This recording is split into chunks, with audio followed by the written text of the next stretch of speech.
सबै नेपाली दुखी हुनुहुन्छ, स्तब्ध हुनुहुन्छ।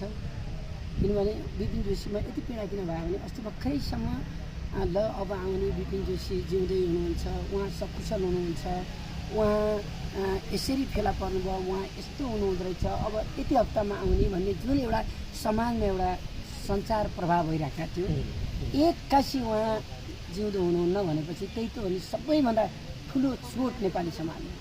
जति तपाईँले सबै सञ्चारकर्मी साथीहरूलाई चोट परेको छ, मलाई त्यति परेको छ, हामीलाई भन्दा बढी अझ उहाँको परिवारलाई कति पर्या होला, उहाँ त्यस्तै भएर ज्यान गुमाएका अरूहरूलाई कति पर्या होला, उहाँका सँगै साथी उहाँ गएकालाई कति पर्या होला। यो यति पर्यो उति पर्यो भन्दा पनि हामी सबै दुःखी छौँ, सबै मर्माहत छौँ। तर तपाईँ हामी जस्ता सञ्चारकर्मीहरू त विपिन जोशी जस्तै अरूहरू पनि तमाम घटनाबाट साह्रै पीडित छौँ, गुज्रिरहेका छौँ होइन।